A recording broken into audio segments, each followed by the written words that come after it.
Hello, my name is MooingCat and welcome back to another beta recap. In this video I will go through the last 2 weeks on the beta server, including the daily changelogs, some very big changes to the Halloween event, we finally have the building for the winter event, and also some new stuff for the upcoming new tutorial.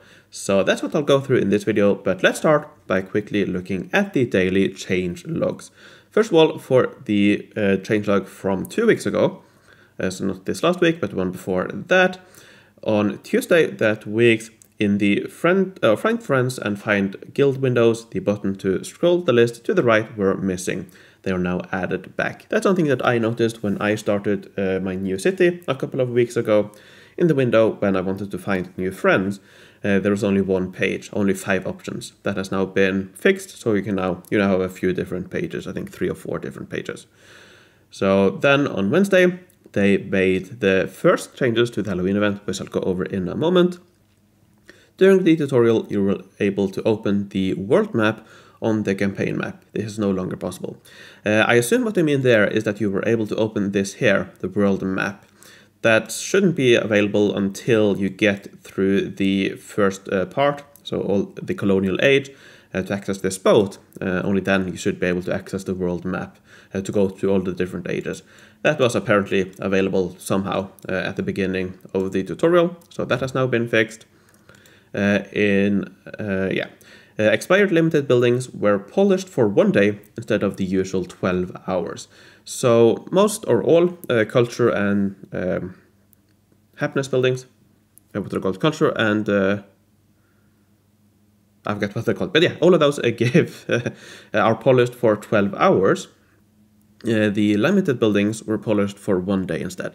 That has been changed. No, don't quite see why. It would have been nice to have at least something special about the limited buildings after the limited period, but oh well, it is what it is. There were some display updates, some issues with the displays in higher screens in the Guild Expedition that have been fixed. The app apparently would crash when tapping on buildings in your settlement. That's not something I experienced, so if you experienced that, well, it should already have been fixed by now. This is almost 2 weeks ago now. Then on the Thursday that week, quite a few display updates. Don't need to go through them in detail. Again, apparently the app would crash if you opened, or when you opened the castle system or research. That has also been fixed.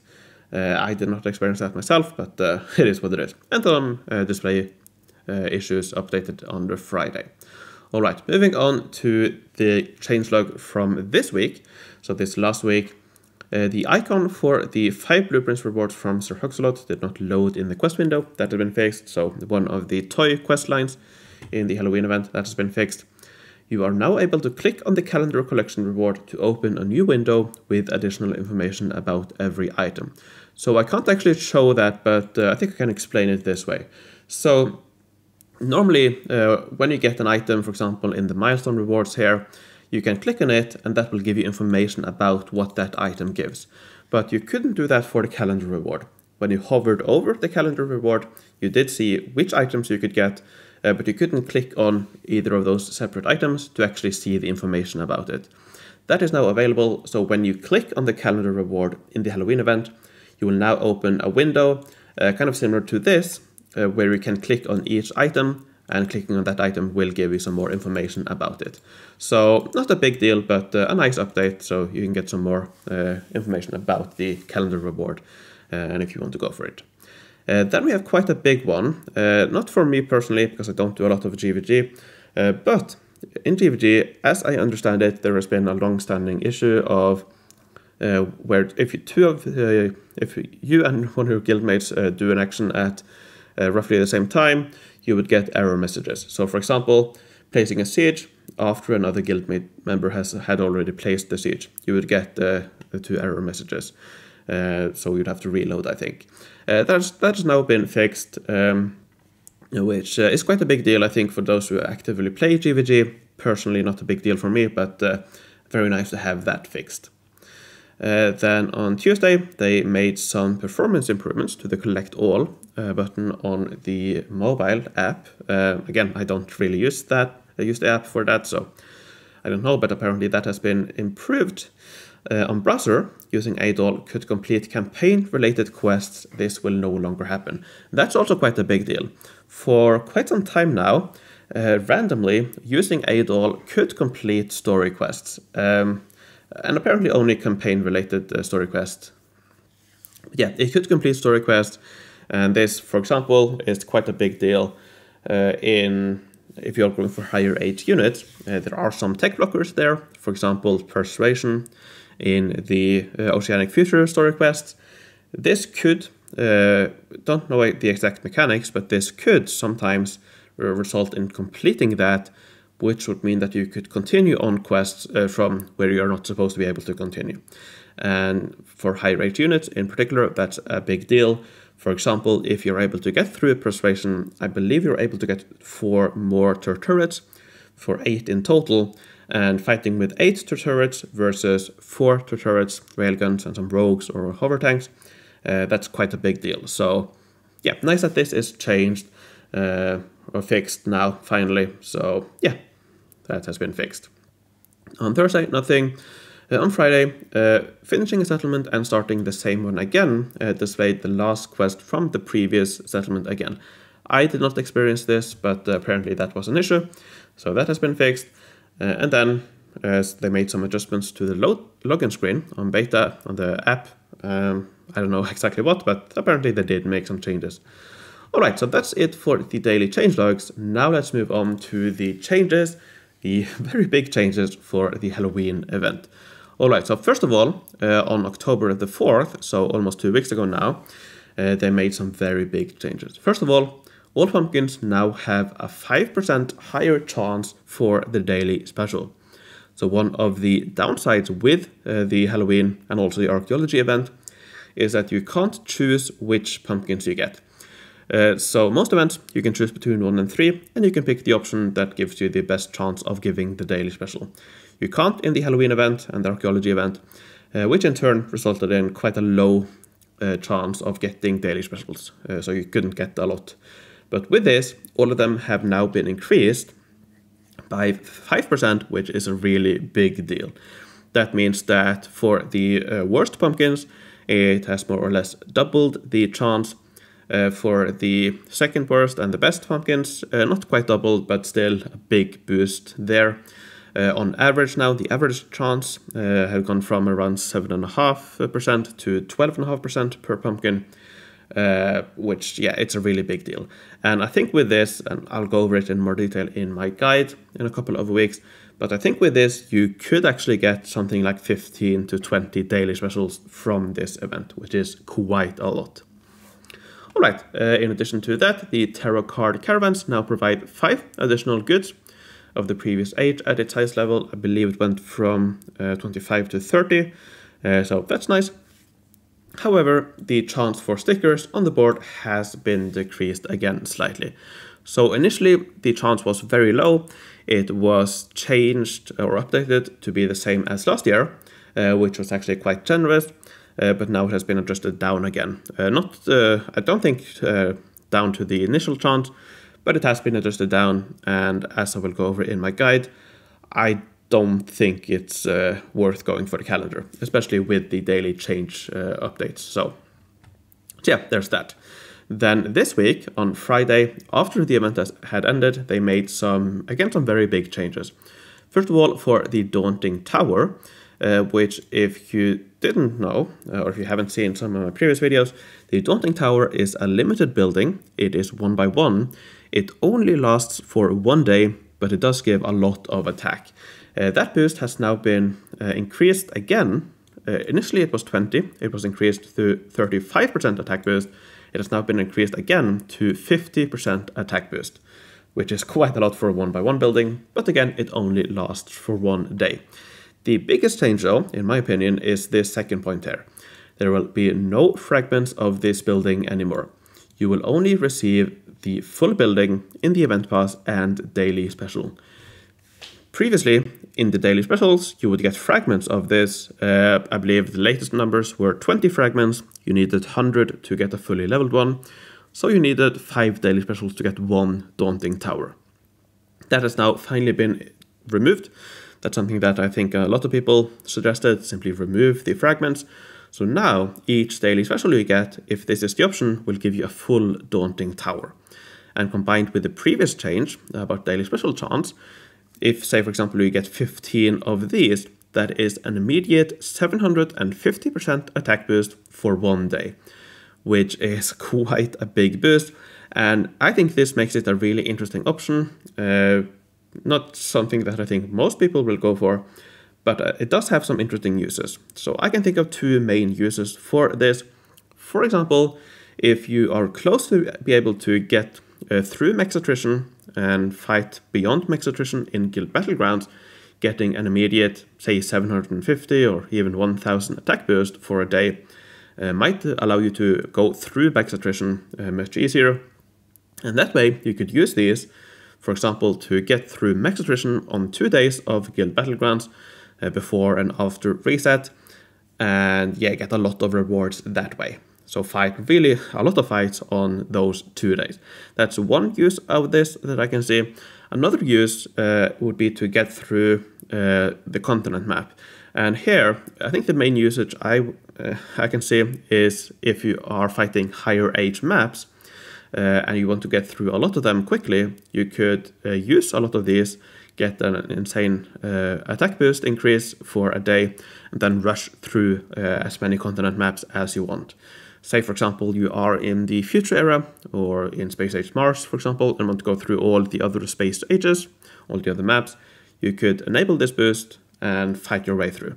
It depends on how high your boost is already. If you are in Space Age Mars, for example, you can you can fight through all the other maps easily without this boost. But if you are in future era, for example, I imagine with this boost, perhaps it would allow you to fight more easily the highest age maps. But yeah, I think that's the main things. And scouting or speeding up scouts with diamonds isn't actually that expensive in the highest maps because you do get most of the diamonds back again from the map, and then eventually also story quests later on down the road. So I don't know, I think that's some interesting options for the Daunting Tower.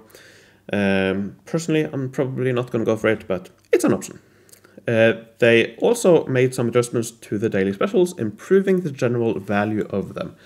I don't really know exactly how, but I think this means that they have removed some of the lower value items from the daily specials and increased the number of times some of the more valuable items come around. For example, on beta, I think the House of Horrors only appeared once.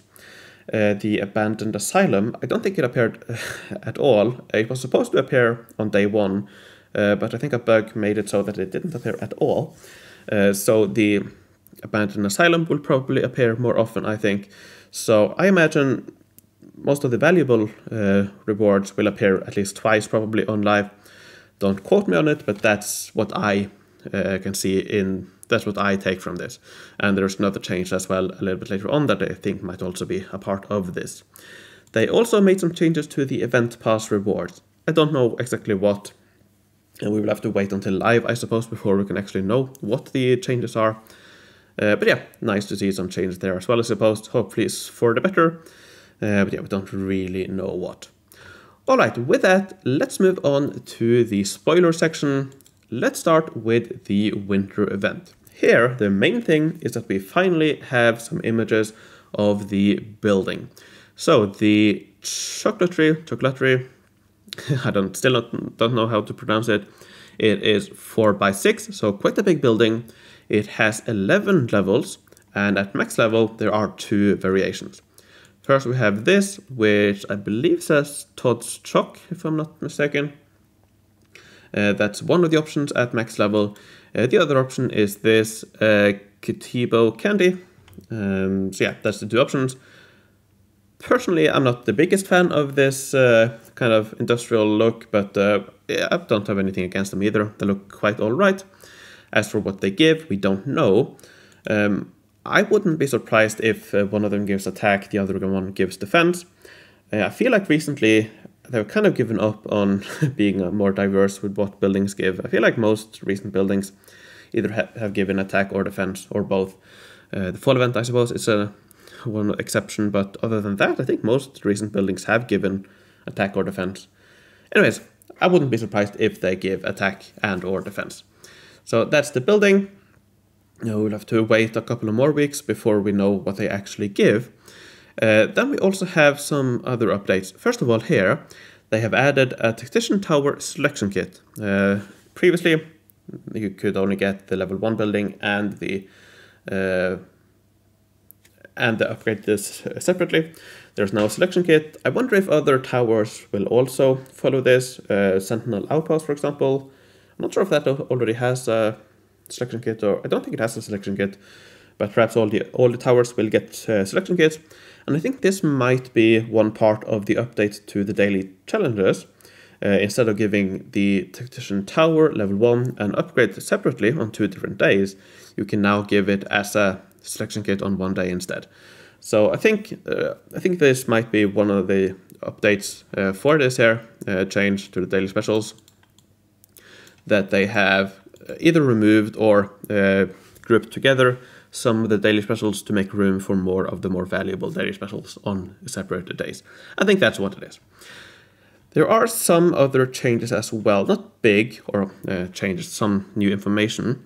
When it comes to the Piggy bank, the Reindeer Sleigh from last year, which will probably be called the Elves gift or gift shop or something like that in this event. In the previous videos, I have mentioned that it looks like you are able to choose between 2 different rewards to add to this Piggy bank, to the Reindeer Sleigh, or whatever you call it. It seems like you can choose between 1 or 2, or you can actually get both of those rewards added to the pool or added to the Piggy bank for some diamonds. So in addition to spending diamonds on the Piggy bank, you can also spend additional diamonds to get both the rewards in the choice instead of only the first one. So I don't know who will use this. I could see some confusion regarding this. If you have to spend diamonds twice to get the rewards, once to actually take both or get them, and then additional diamonds to actually claim them from the Piggy bank. But I don't know. We will see how that works. Also some more information about it, nothing really important. This is a little bit interesting. This reward pool has been depleted, so I guess in connection with the choice of rewards for the Piggy bank, there might be some sort of pool of rewards, and you can only get between those, or perhaps you can only get one one reward in the Piggy bank once, or something like that. So a background for the pool. Again, I don't quite know how that will look. We will have to see later on, I suppose. So yeah, other than that, we don't really have too much more information about the mechanics of the event. Previously, Jibber, the community manager, had said that there were some quite interesting things about this event. He now said recently that, I should have prepared it actually, but recently he said in my Discord server that some of the changes he saw early on didn't make it this time around, so it might not be that big of a change from last year. Hopefully there is some change, but we will see how much it will change, because it does look like the calendar and all of that will be the same, so hopefully the present minigame is changed as well. Anyways, now we move on to the final part, which is the new tutorial. There's been some new assets. First of all, this one, tutorial wallpaper industrial. Try to spot the error, I suppose, here. I'll give you a few seconds. Can you spot the, I would say, error or the mistake? So this is industrial, yet we have 2x2 roads, which we don't unlock until progressive. So I really hope this is just, I don't know, a placeholder, and that they will update this, because this is definitely not a good example to set in a tutorial. In addition to that, the layout is terrible. Again, it's style over substance or over efficiency, which is standard, I suppose, for all information from games, in videos, and the tutorial layout we have now and all of that. They're not good layouts, which is, I don't know, I don't understand it, because in the tutorial I think it would be nice to actually show some good examples of how to set up your city. Doesn't have to be amazing or anything, but something that's not terrible would be nice. And also something that is accurate, because you don't have 2x2 roads in the industrial age.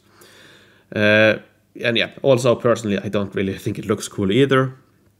So yeah, that's that. They have added this fellow here. Tutorial Right Architect Cowboy Shot. I don't know what that means. We talked a little bit about that in videos from quite a few weeks ago. But yeah, a new, I don't know.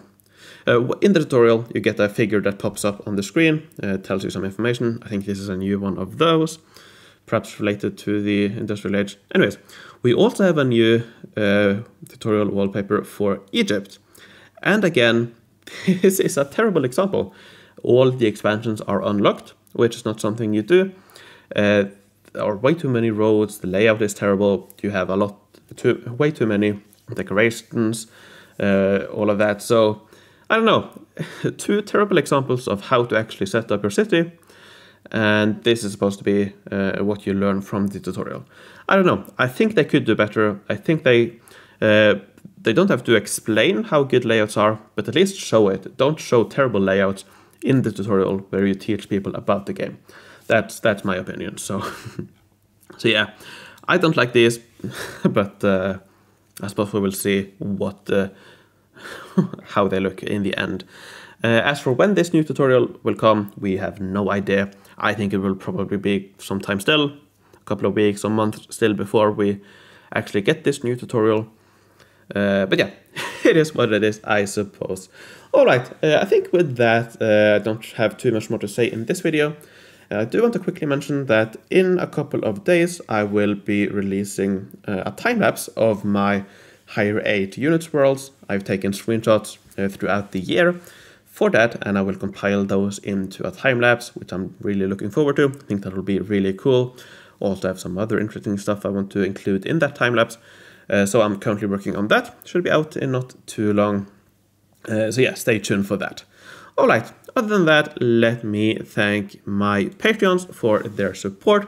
I would like to thank Comstar, Fort Prefect, Lorden, Fucking Robin, Kim Cayley, Rolf the 8, PQ the Goat, Dan Sumanat, JT the Rev, Merrick B, Hugo Count von Count, Jan Fredriksen, Jutta Chalmers, Filda, Rush, Susan Weiss, Megarock, Rocco, Eric, Merton Emrys, Henrik Dari Klerberg, Mattia, Obsidian Obsessed, Rev, Kim, Adarel, Mike, Wolfboy, Flavius Belisarius, and Atomic.